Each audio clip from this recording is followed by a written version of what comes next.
Hello mes papillons, j'espère que vous allez bien. Ça y est, on est en été, c'est trop génial.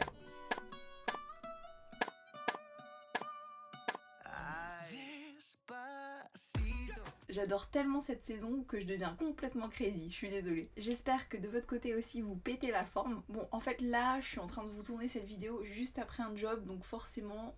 Vous voyez le travail du coiffeur qui est forcément beaucoup plus beau que le mien au naturel. Aujourd'hui on se retrouve pour une vidéo spéciale mannequinat où on va parler des agences de mannequins. Véritable pièce maîtresse dans le développement de la carrière d'un mannequin, nous allons donc comprendre comment fonctionne une agence de mannequins et pourquoi être représenté par une agence. Donc si le sujet vous intéresse, je vous invite à bien vous installer. Donc première partie, le fonctionnement des agences de mannequins.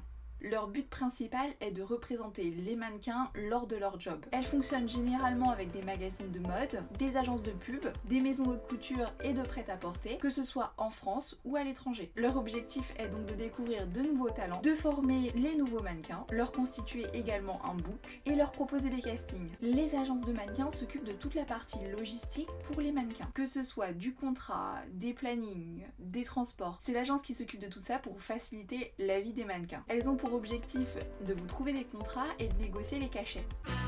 Money, money, money. On redevient un peu sérieuse. L'agence va donc se commissionner sur les contrats que le mannequin décroche. Et c'est donc pour ça que les agences vont tout faire pour que vous puissiez décrocher un contrat. Là encore, on est dans une situation de win-win, gagnant-gagnant. L'agence va faire le maximum pour que son mannequin décroche le plus de contrats possible, ce qui est forcément bénéfique pour le mannequin puisqu'il pourra ainsi avoir plus de jobs. Donc voilà comment se construit la relation entre les agences de mannequins et ces mannequins. Lorsque vous décrochez un job, il y aura alors une relation tripartite qui va s'établir entre l'agence de mannequins, le mannequin et le client. Donc vous allez me demander la question, pourquoi être représenté par une agence de mannequins? Il y a plusieurs avantages. De 1, comme je vous le disais tout à l'heure, les agences s'occupent de tout. Déjà au niveau logistique, quand on doit partir dans une autre ville pour un shooting, c'est le booker qui va s'occuper de réserver la chambre d'hôtel, le transport. Du coup vous n'avez pas forcément à vous embêter avec tout ce qui est horaire, etc. C'est vraiment cool quand même. Ensuite, le booker va travailler pour vous en amont. Quand il va recevoir la demande d'un de ses clients, il va envoyer votre profil au client et ainsi le client pourra décider si oui ou non il souhaite vous rencontrer au casting. Généralement, quand vous allez en casting, il y a déjà un premier tri qui est déjà fait. Votre rôle, là, c'est juste de décrocher le contrat. Bon, en même temps, je m'entends un peu, mais bon, décrocher le contrat, c'est le plus dur. Mais vous me comprenez bien, ça simplifie vraiment l'organisation. De 2, les agences ont leurs propres clients. Et ces clients passent généralement par les mêmes agences. Donc si vous n'avez pas d'agence, ça sera très compliqué d'avoir ces clients-là. Quand vous démarrez dans le mannequinat, les agences vont tout de suite vous proposer des castings. Donc vous voyez bien la différence entre commencer de zéro et ne pas avoir de clients et passer par une agence qui a forcément déjà des clients. Et en plus, les clients passent par des agences. Donc là, on est sur un point super important. Et de 3, vous êtes encadré par vos agents. C'est eux que vous représentez et c'est pour eux que vous travaillez. Donc généralement, il va vous appeler pour prendre de vos nouvelles, savoir comment se passe le shoot, si l'équipe sympa, les horaires, etc.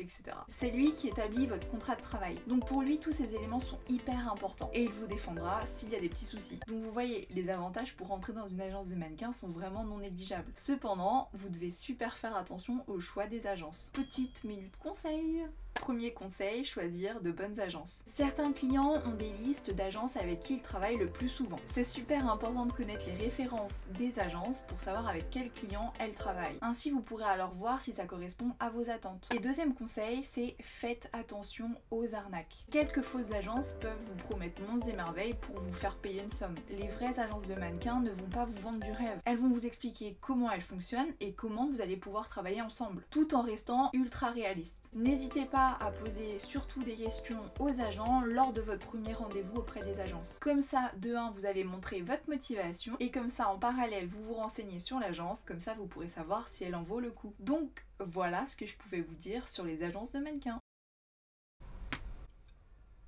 Pour réussir dans le mannequinat, vous voyez, les agences de mannequins ont un rôle super important. Faites juste attention à votre choix et n'hésitez surtout pas à poser des questions. Et d'ailleurs, si vous avez des questions, n'hésitez surtout pas à me les poser en commentaire. Et comme d'habitude, je vous invite à vous abonner à ma chaîne et activer la cloche pour être au courant de mes futures vidéos. En tout cas, je vous dis à la semaine prochaine mes papillons. Prenez bien soin de vous. Bisous, bye bye.